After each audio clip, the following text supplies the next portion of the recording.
Welcome, everybody, to another episode of Need Some Introduction. In today's episode, we'll be discussing the fifth episode of the second season of Yellowjackets, an episode called Two Truths and a Lie. Just a reminder also that we will be continuing to discuss Succession, Sona and I covering that, and Barry as well, two HBO shows that are both in their final season. And we'll wrap up on that very same day. I'll be announcing what shows we'll be covering in June. These series all wrap up late in May, and we have some new shows that we'll be announcing soon for June, plus many, many shows between now and the end of May. This is just going to be absolutely packed. This is the Emmy consideration window coming to a close, and shows have to be finished broadcasting by the end of May. So there's a lot of shows that are dropping all of their episodes all at once. Or, for example, Mrs. Davis just opened this week, which I have many things to say about, but probably in a different episode. And they dropped 4 episodes on week 1 and then 4 more episodes so that they'll all be wrapped up before the end of May. So it's just a packed, and seasons that are ongoing right now. For example, the Big Door Prize and Ted Lasso also wrapping up by the end of May once again, so that they'll be qualified for Emmys. So many, many shows wrapping up, many shows starting and ending within just weeks of each other. Subscribe if you want to follow along and watch some of this content, or just look for recommendations for things to watch when you have this onslaught of material. If you'd like to support us, please do recommend us to your friends and family. That's the primary way that we've grown our audience.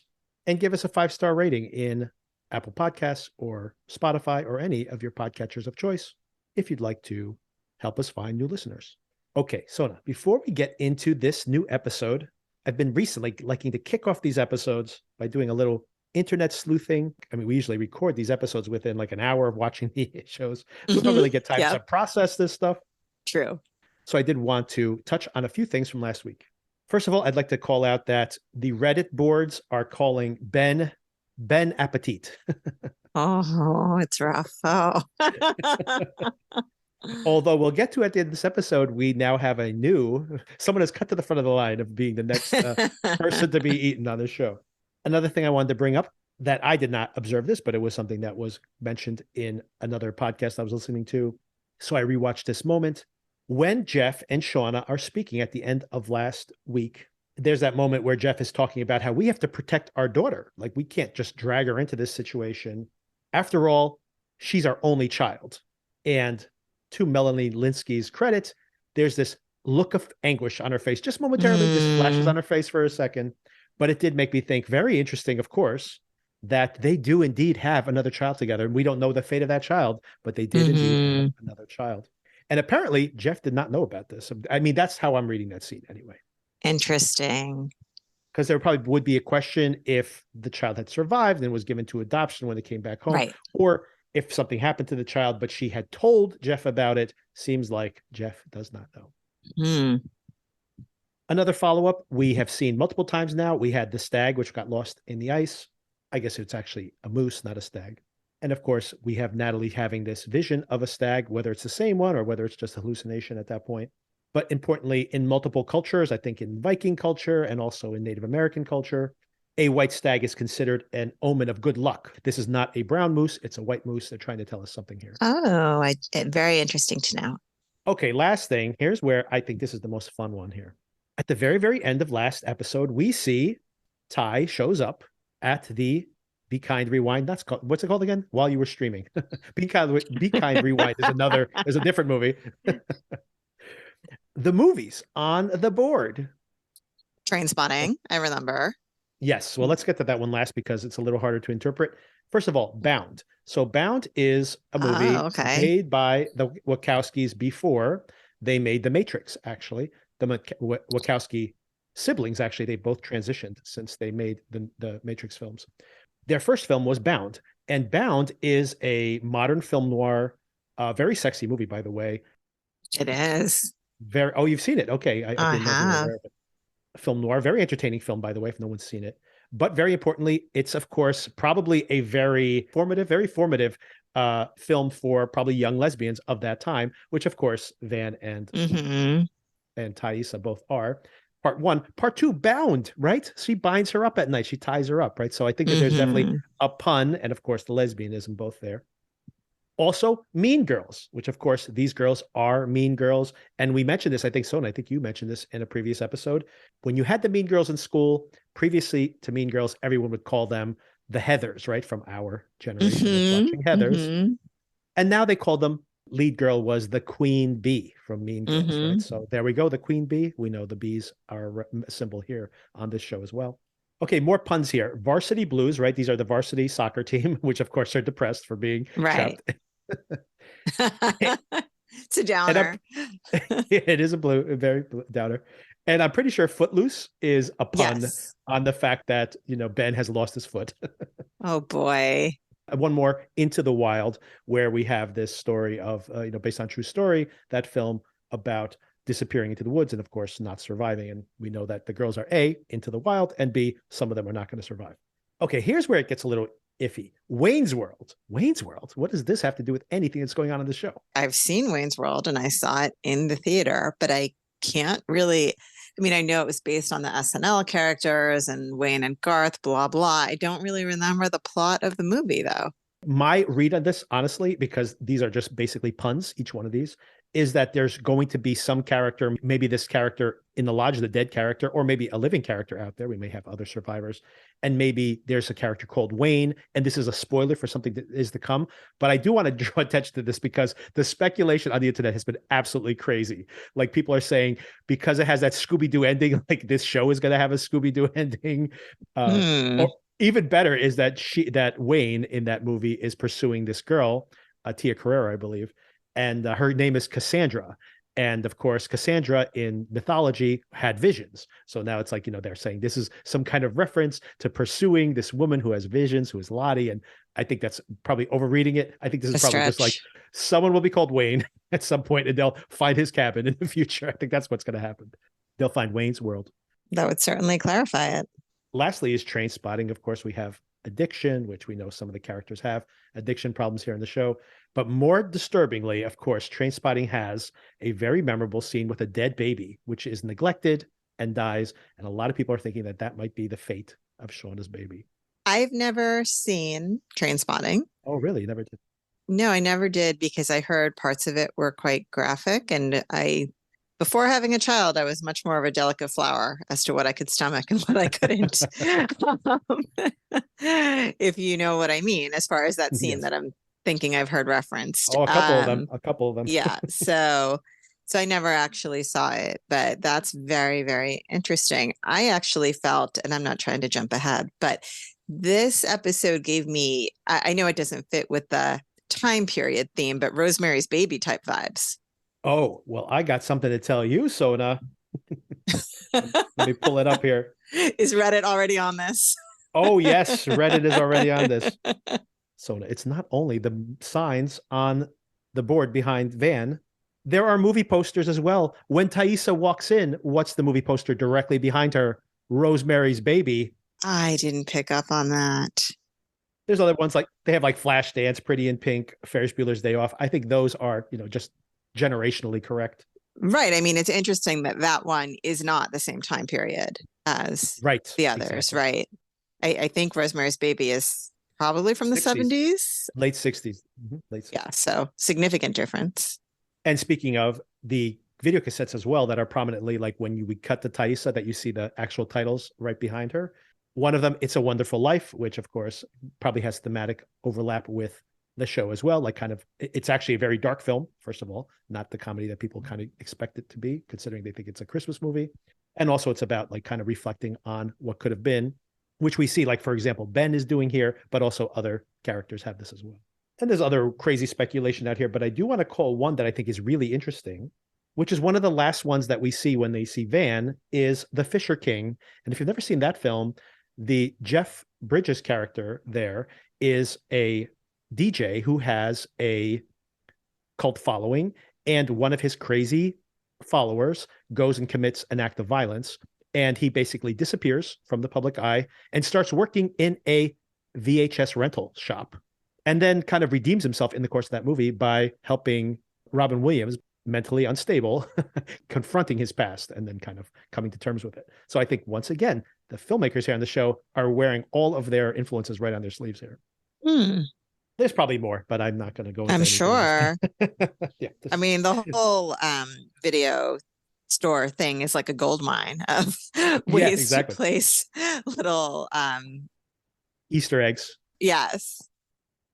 That's all my housekeeping, I think, for now. This is although this is a show that you could probably just go down many, many rabbit holes. I'm I think. trying to keep to as few as of them as possible here.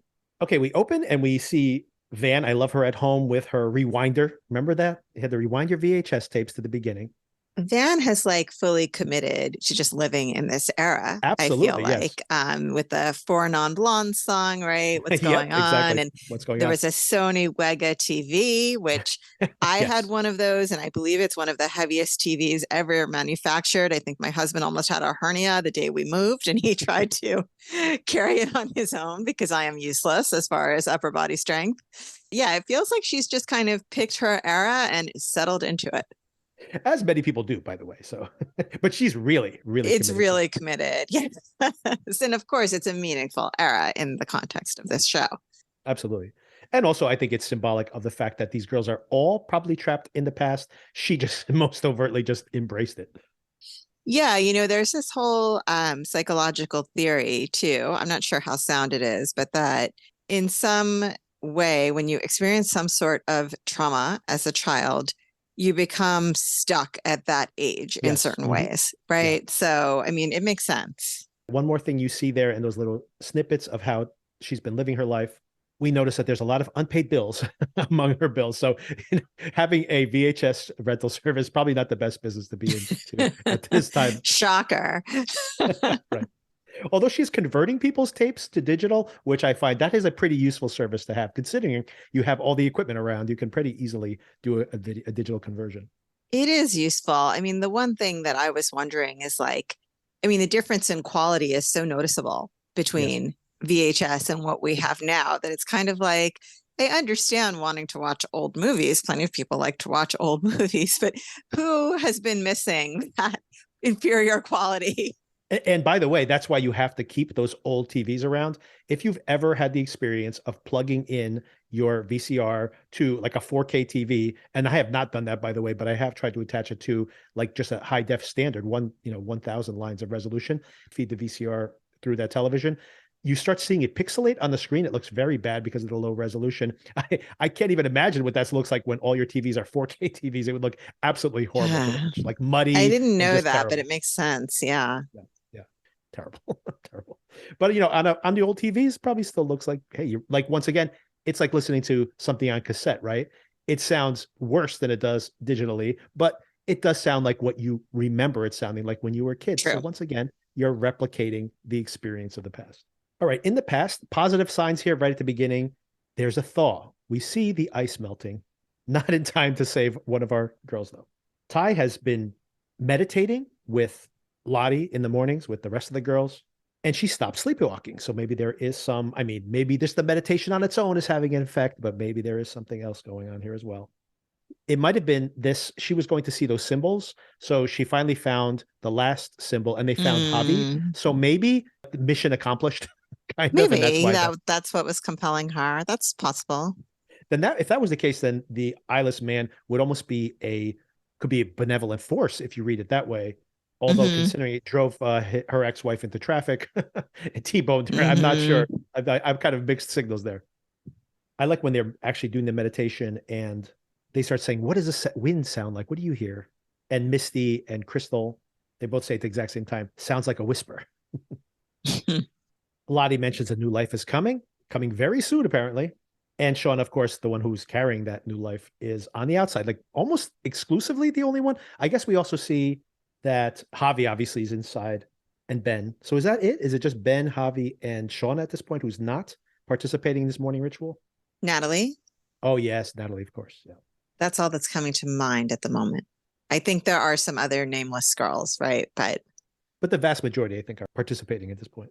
Shauna is not happy about this whole circumstance, of course. She feels betrayed by even some of the people who were supposedly loyal to her before, or like were on the same side of this whole Lottie situation. And she, making it even worse, is when she's sleeping at one point and Lottie is there talking to the baby in utero. You're going to change everything. Yeah. I mean, like I said, big Rosemary's Baby. Yes. Our Mhm. cult is here to steal your baby. That is the devil incarnate. Sorry, spoiler alert on Rosemary's Baby. 55-year-old movie. Had that feeling of there's some subtle conspiracy about the importance of this baby and how this baby means so much to them, and very creepy. Well done, I thought. Yeah, absolutely. I mean, always, I think whenever there's like a baby in danger, it's always, very squeamish inducing. Mm. Some funny things here happen. I like how Javi refuses to speak to anybody, and some of the girls are speculating that maybe he's just a ghost. They just want to ask, where was he? And of course, he will not say anything. Travis is cold to Natalie when she's trying to get him to talk. And of course, he suspects and overtly tells her later on, admits like she did it because she was trying to help him. She thought that Javi was dead. I know you had qualms about her making this decision in the first place. I mean, it made sense to me. It's what I would expect to happen. And I do like that she owned it and didn't try and make up a story about how that wasn't what happened. This to me was the natural consequence of, I mean, assuming that was alive when she did it. It was very foreseeable they'd be in this position. She would have gone away with it if it wasn't for the fact that Javi wasn't dead. Misty and Crystal, so cute here early in the episode. It's all going to go very badly. I like that early conversation where they're saying, what 3 people would you invite to dinner, right? Misty says she'd invite Plato, Eric Nice. I don't know who that is, a dancer apparently. Oh, you don't remember Eric Nice from the very first Real World? He got a show on MTV after that. Oh my God. Yeah. And he danced. Yes, yes, yes. Mm-hmm. Yes. Wow. I just traveled back in time there for a second. Yeah, a very specific moment in time. Yes. Very. Wow. And Jack Kevorkian, just because she thinks what he does is so brave. Plus, he was kind of hot when he was young. That's interesting, though, that she works in this nursing home. I wonder if she's ever Kevorkian any of her patients. I mean, I think they have in the first season hinted that she They hinted that, right? does, yes, help people along. She pushes him off that cliff, let's say. So Crystal gets poop duty again. Do you think the fix is in here? Do you think that they're bullying her? Oh, you thought it was like purposeful when they're drawing cards? I was suspecting if they were forcing her to take that card multiple times. First, if we can back up for a second, is this Sure. the deck of card that has no queens, or are there queens in the stack? I think this is the one that has no queens because I'm assuming they're using the deck that they found Right. with the body. And I think that's where they made the reference to the fact that the deck has no queens. Okay. Why would they be bullying Crystal? They just find her weird, like Misty? They definitely, yeah, they bully them both. They kind of, or at least mock them behind their, well, even to their faces, not even behind their backs. It hadn't occurred to me, but maybe. It doesn't really matter by the end of this episode. It's moot, yeah. So they decide to play not 2 truths and a lie, but 100 truths and no lies. They're just walking along with telling each other their dirtiest secrets. Rapid fire secrets. Just one after the other after the other. Crystal's talking about her limited sexual experience. Misty admits to walking in on her parents and kind of being into it. It's a little creepy. And then Misty makes the terrible decision to be like, I have found my soulmate. I can tell her anything. I'm the reason we're stuck out here. I smashed the black box. Crystal goes dead cold immediately. Oh my gosh. That is the kind of thing that you do not come back from. Anyway, so Missy tries to backtrack. Right. Tries to play it off like it was a joke. You can't be that earnest for that and then just be like, no, just kidding. It just doesn't work. I actually thought she was just going to shove her right off the cliff here, be like more cold-blooded about this, but she's not actually. She threatens her. She threatens to kill her. Yes. And then actually she falls off. And then once again, I was reading that almost as, does Misty feel like, phew, I dodged a bullet? But no, Misty really feels sad about this. She even like climbs down to the bottom of the cliff, which made me wonder if like she would actually be able to make it back up that cliff, or maybe she knows another way around possibly. I was surprised it was that easy for her to get down there. It seemed to me like something that is with the snow. Yeah, she showed me. But even that, just the fact that she would even attempt it, right? It meant that she, I did like that she did the staying alive count on the yes. And I had two very different thoughts in this episode here, and maybe that's intentional. At this moment, when she is overly sharing with this girl and then ends up, in this case, accidentally killing her, but probably had the wherewithal to kill her if push came to shove, no pun intended. It did make me worry at this moment for what might be in the cards for Walter. I definitely think in this episode they were showing the parallel between her relationship with Kristen, it turns out, and, right, correct, and Walter. We see how things ended with Kristen, and we see a similar turn of events. I mean, Walter is still alive at the moment, but it did seem a little bit bleak for Walter, considering we know what happened last time she felt connected and understood by someone. We'll come back to the girls in the past when we get towards the end of the recap here, but this episode is far more focused on the women in the present day. So Ty and Van are hanging out together. Just like old times. Just like old times. Except when you confess the grim things that you found in your basement. Exactly. Van suspects that Ty is sleepwalking again. That's why she kind of turned up. There was this very weird sequence in the last episode where she finds that nudie girl pen, which is like so old school. I can't remember having seen that in like decades, that whole trick. They drew attention to it by having this very weird camera effect where the camera moves and the pen, with the pen. And I'm like, wow, that's a weird detail. But it turns out that this is something that her and Van had bonded over in the past. I also thought it was a weird moment in last week's episode. It just seemed like there was going to be some follow-up that didn't come. But yeah, here we have it. It was kind of like a running gag for them, I guess. And they replaced the pen at Shauna's wedding, the guest book, with this one. Thaisa starts snooping around. She finds the pain medicine in the bathroom. She thinks Van might be an addict. But it turns out it was Van's mom who lived with her when she was dying of cancer. Van might still be an addict, though. It's possible. I like how Van blows up at Thaisa here, and she mixes her pop culture metaphors. Thaisa's very judgy about this, calling her out on it. Is this really what you want to be talking about at this point? It was funny, but yes, it seemed like not the focus. And especially the high fidelity reference was very clear. I feel like people just kind of talk like that now. What's the deal with whatever? I mean, I understand it originated from Seinfeld, but maybe because it's our time and our era, I feel like I would still use that today, not purposefully referencing Seinfeld. I think it's more her body motion too. Like it's kind of like the Seinfeldian, like the arms movement. That's what I think is more of the direct reference to it. But this does finally break the ice between them, and Thaisa does confess everything, like you mentioned. Yeah, I did some crazy sacrifice at the altar in my basement. Van, as usual, not nearly as alarmed as I feel she should be. Yeah, she seems pretty relaxed about this. I guess it's kind of old hat for her considering what they went through. I don't know if there are like rules for when bad Thaisa comes out.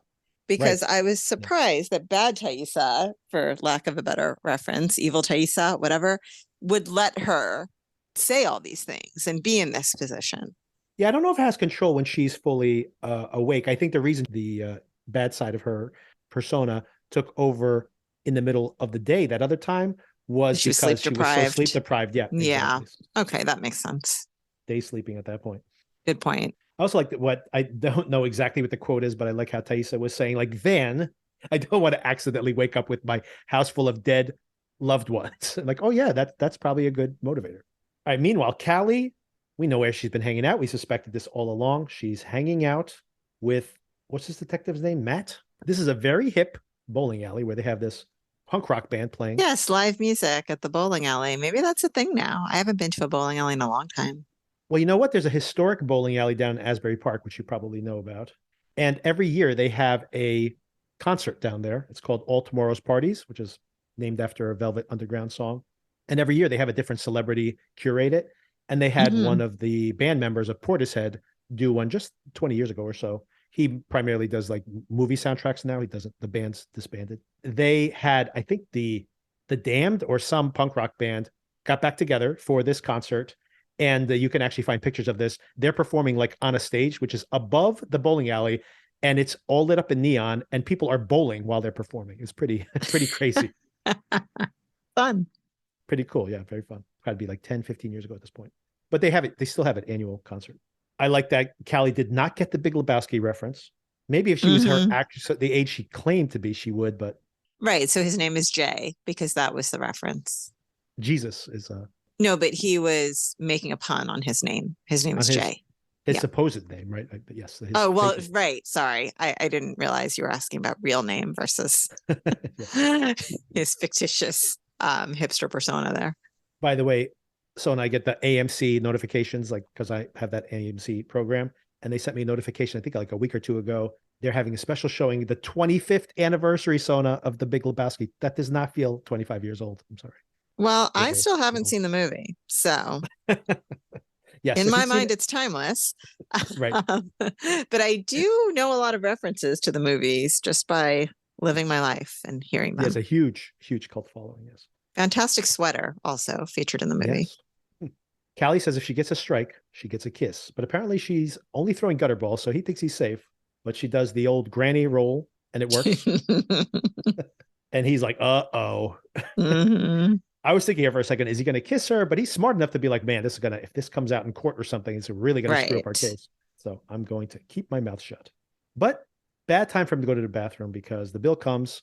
She Googles his name and boom, she realizes that he is a cop. I actually like this little plot device for how she found out. And I like that it happened fairly soon into this whole Right. relationship between the two of them. Because when he left, I thought, like, well, he hasn't left his cell phone or his Right. wallet or whatever. I mean, it had that feel, right? That she was going to go looking for something or looking in something. Right. So this was a way I hadn't seen before of someone discovering a secret about somebody. So I appreciated the creativity of it. Maybe she's tried to Google him on Instagram or whatever to find a Right. profile for him previously based on his fake name and never found anything. Probably just once again instigated by this whole interaction with he won't kiss her. She just wants to just snoop. So, yeah, I did like the way this very natural the way this all played out. You know, now she knows this, and they get into the car later on. He's like, "What's wrong?" And she's like, "Oh no, nothing." But he can already tell that there's something going on.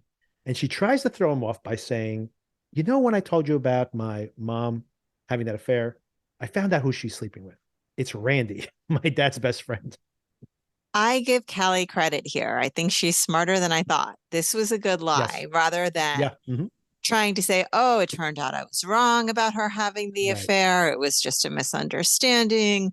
I think this was very sharp of her to just direct the attention to a different real person that was, I mean, somewhat believable. Right.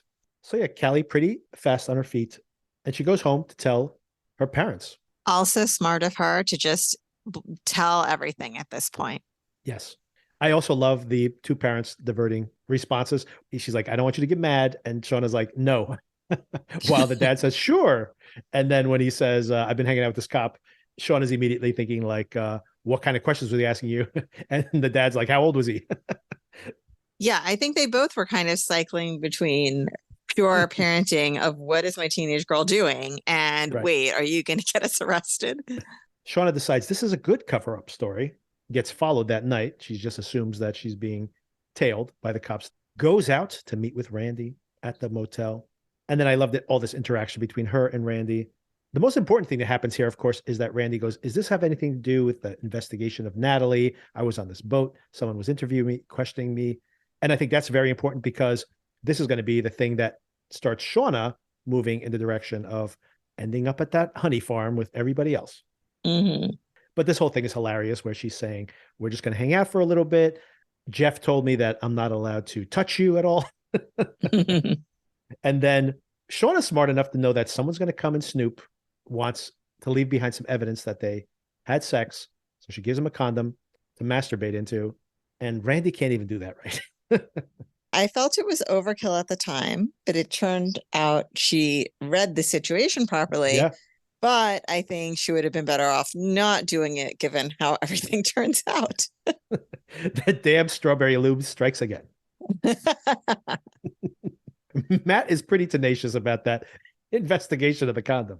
He is really committed. I think most people would just see it and be like, yep, confirmed. Let's go. Yeah. I would be like, hang on a second. What if that's Oof. prop semen? I definitely would not have even made that exploration for the fact that you would assume, by the way, even if it was faked out, right? You would just provide the actual material. But like I said, Randy can't even successfully do that. Useless once again. There is some performance anxiety there, of course. So Obviously, these are not ideal circumstances. Shauna's standing outside the door like, are you done yet? Yeah, I mean, maybe she should have just left her underwear behind or something. I don't know. Maybe a little too much information, but Randy's technique here, maybe it's just a sound design, sounded pretty painful. Like, what is he doing down there? Just like yanking or something. All right, I want to jump to Misty and Walter, but I want to call out the fact that I'm kind of breaking up the storylines based around characters, but it's interesting that we have Callie and the detective in the car together, and she's obviously lying to him, and he's obviously playing this wooer, this potential boyfriend for her, and that's the charade that's going on there. And we cut directly in that earlier scene to mapped in the same positions in the car and even shot the same way, Walter and Misty. And although, I mean, they obviously have so many commonalities in their personality, but seeing that direct cut between those two scenes made me wonder, is he playing her, making this visual correlation to the two of them?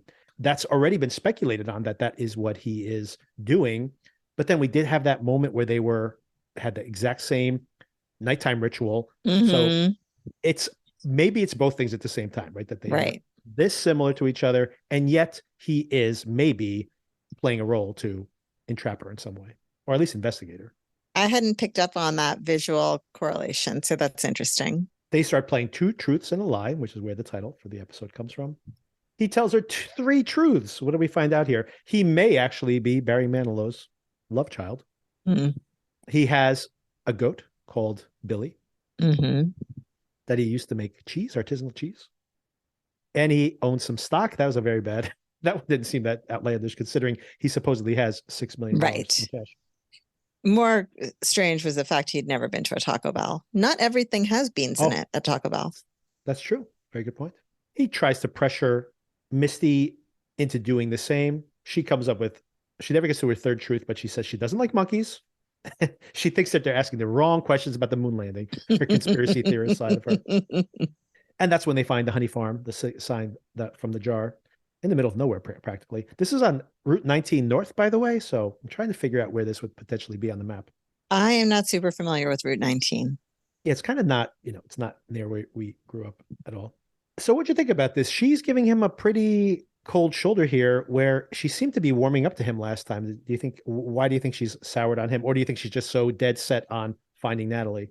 Yeah, my interpretation was just that she felt he wasn't taking it with adequate seriousness, like the situation that they were in, where she said, she was trying to get in the right headspace and focus, and he was kind of treating it as like, oh, road trip. Right. That all tracks. I think that makes sense. Meanwhile, on the farm, Natalie and Lisa have a mirroring session, but they don't actually begin it because when Natalie notices that Lottie's there as well, she's like, I'm going to take this opportunity to keep trying to open that door with these keys, which she got interrupted with earlier as well. It seems like every time she's trying to do her little key thing, she gets interrupted by somebody. But Natalie has finally changed her clothes. I was going to say the exact same thing. She's starting to add a little purple to her collection. Yes. And then just as she's about to sneak out, make another quick trip to the lodge to try to open it with the keys, she gets interrupted again because, of course, we know Misty and Walter have arrived. This whole interaction between the two of them is very funny because you realize that, first of all, she's annoyed that she brought Walter. She calls him one of the Hardy Boys. But we also find out some things here that, for example, Lottie was institutionalized in Switzerland. I don't remember if we knew already that it was overseas or if it had been, or if we had assumed it was somewhere in the U.S. Yeah, I'm not sure if we knew that. I love the line reading here where Misty goes, "You mean the one who was institutionalized in Switzerland?"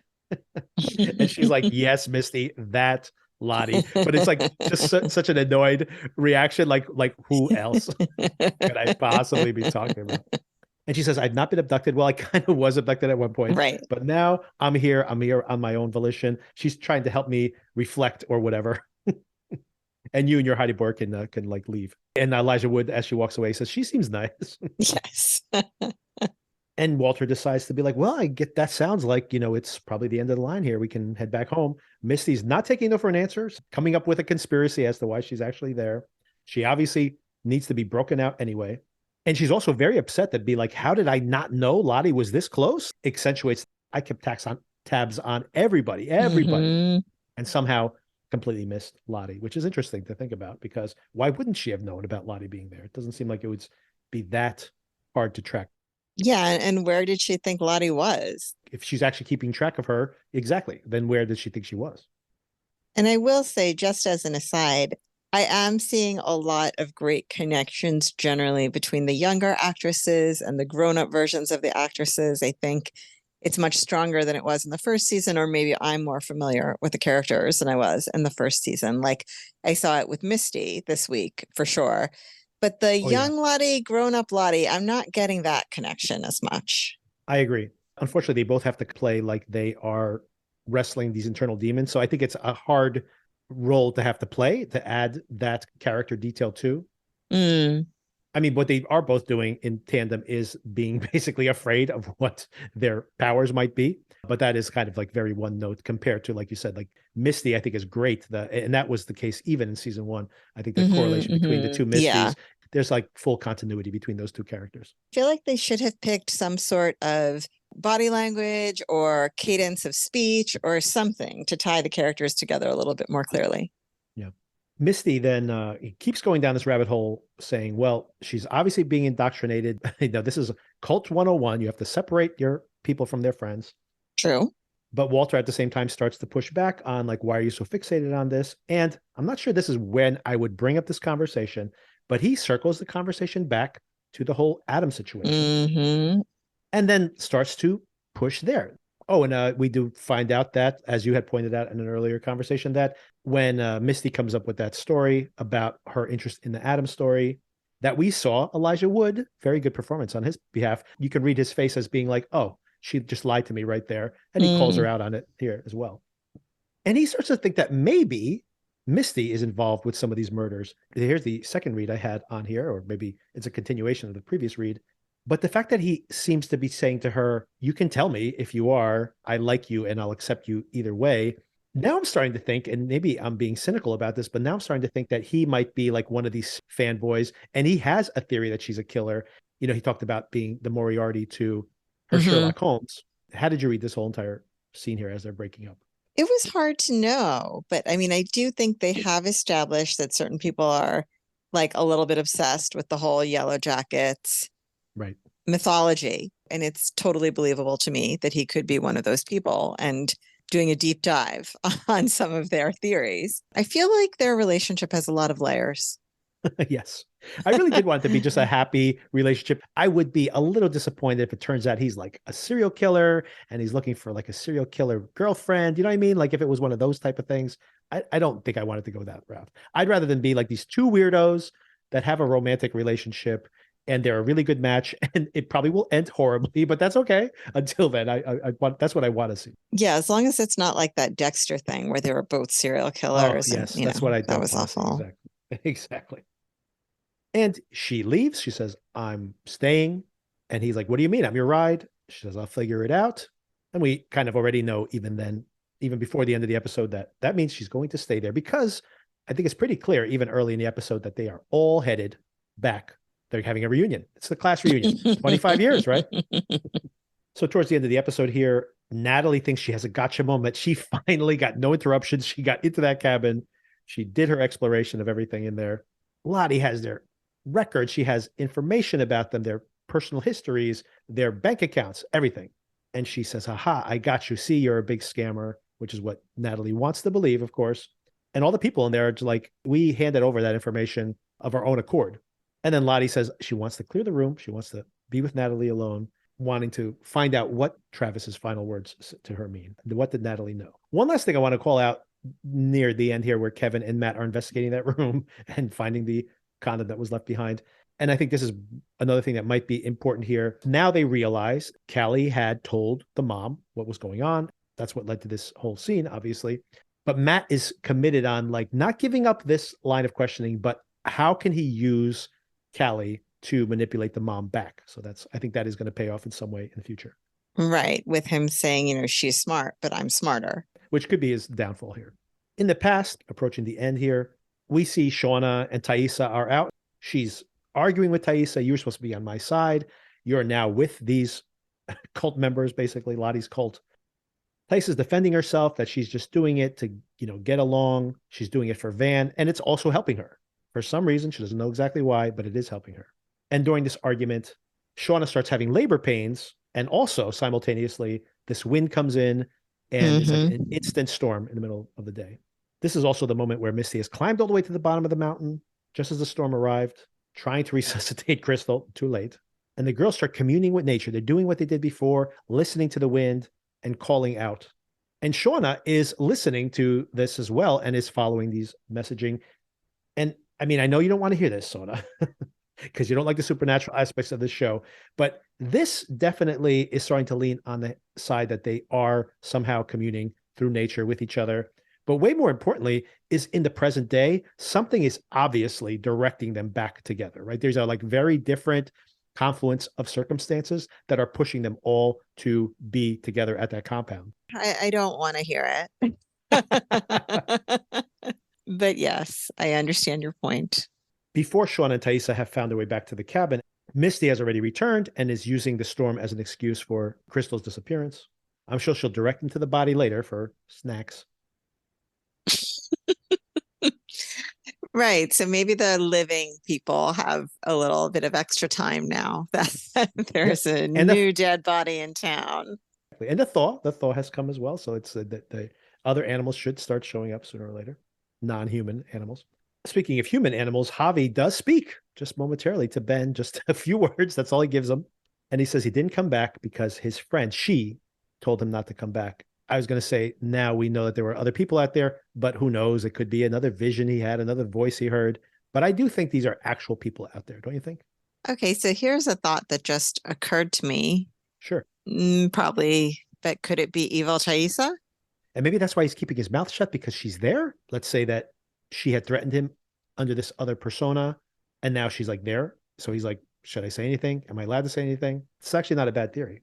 Because Van did start going with her at some point, but it seemed Yes. like there were also times that she was just out there on her own. And Van, I don't know, is a very sound sleeper, didn't question it. I'm not sure. But who was cutting her ties? Someone was cutting them. Were they I cut or think there's were they other... just untied? No, they were cut. That's Hmm. what's so strange about it. That's what I'm pretty certain somebody was doing it, but the fact that he is being completely silent is kind of annoying at this point. It's like, I know you were silent before, dealing with dad's loss and everything, but at this point, it's like if there are people out there, like I was, like there's like a mall underground, like literally like the one that Lottie saw earlier. And it's like, yeah, I had a buffet every single night while I was down there. It's like keeping that under wraps is probably not a great idea. Then again, if it's like one person and that person's like paranoid and sheltered and saying we have only enough for them to survive, maybe you don't want to throw them under the bus. So I don't know. I can see both sides, but it is a little irritating that he refuses to have any communication, not even with Travis. I mean, I was kind of thinking like maybe he needs a pen and paper. Maybe would he write it down? Has someone tried that? Can you mime it to us? Let's play charades. Three Exactly. words. Sounds like Cannibal. 3 syllables. I also thought interesting, by the way, that Misty, of course, she wasn't going to tell the truth about what happened with Crystal, but I thought she might just say we were at the edge of the cliff and she Yeah. slipped.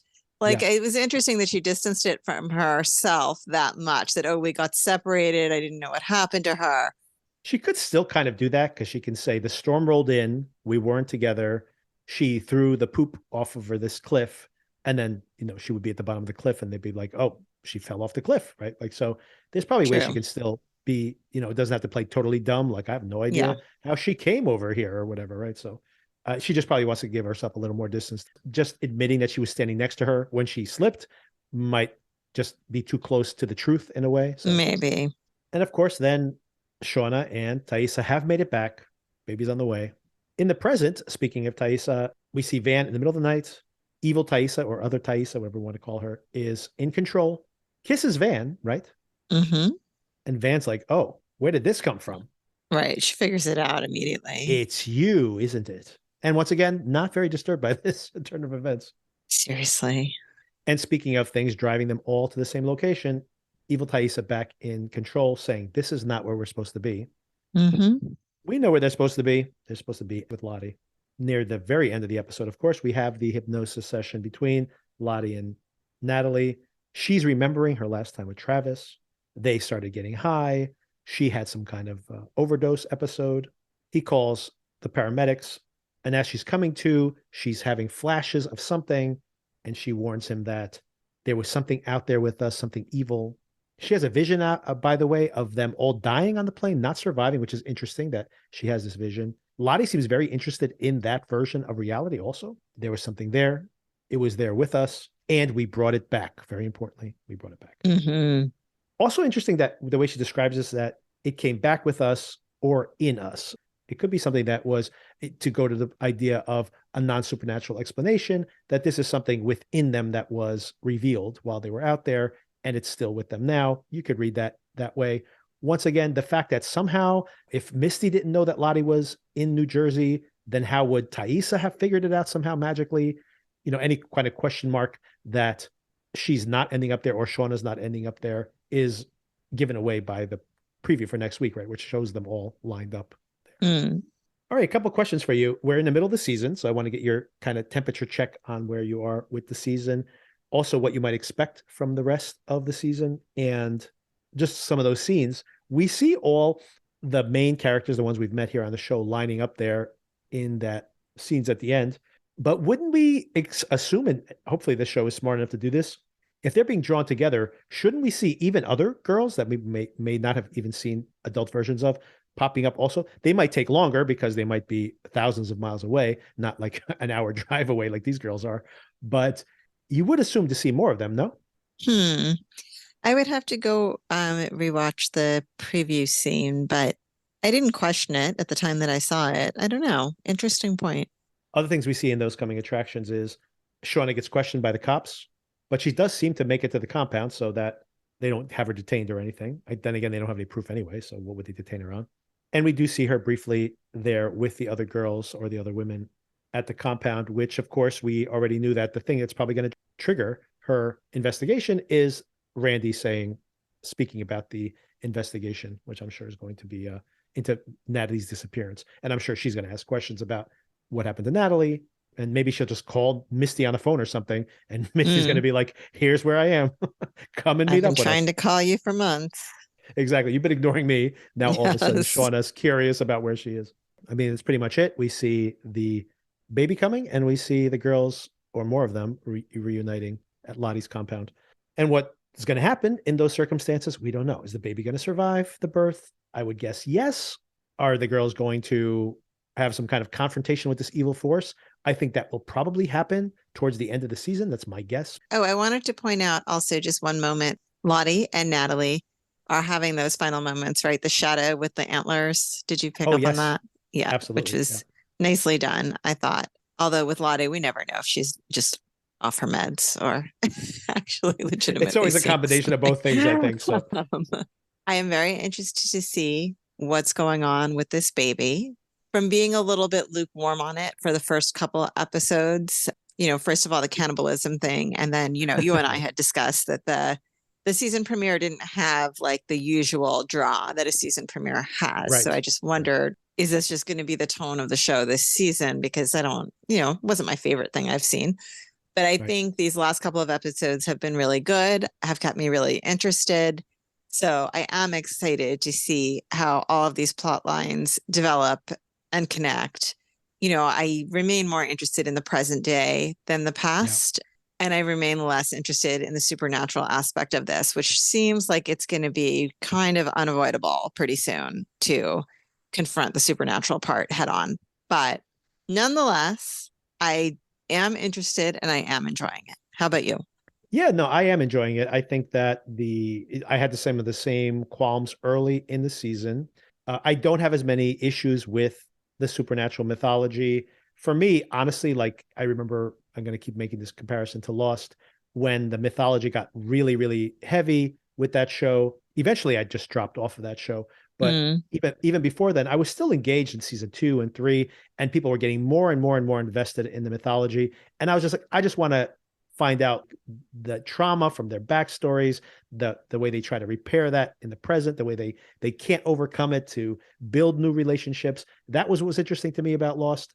it wasn't as much about what does this whole mythology mean. And then, I mean, I'm glad I didn't invest in that because the payoff was terrible in my Right. opinion.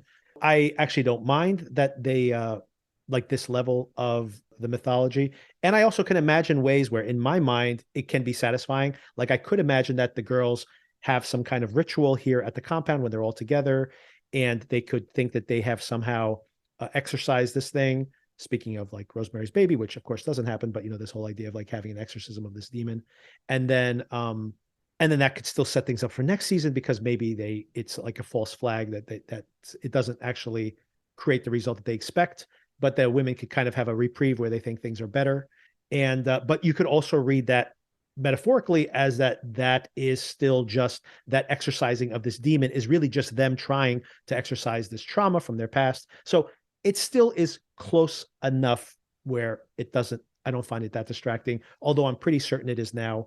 I don't think the show can go back and say, these are all just totally, it's all happening in their heads at this point. It's like, really? Like, there's just way too much to explain there. So we'll see how that all turns out next week. And Sona, thank you again for the conversation. Thank you. And we will talk very soon about Succession, another exciting episode coming.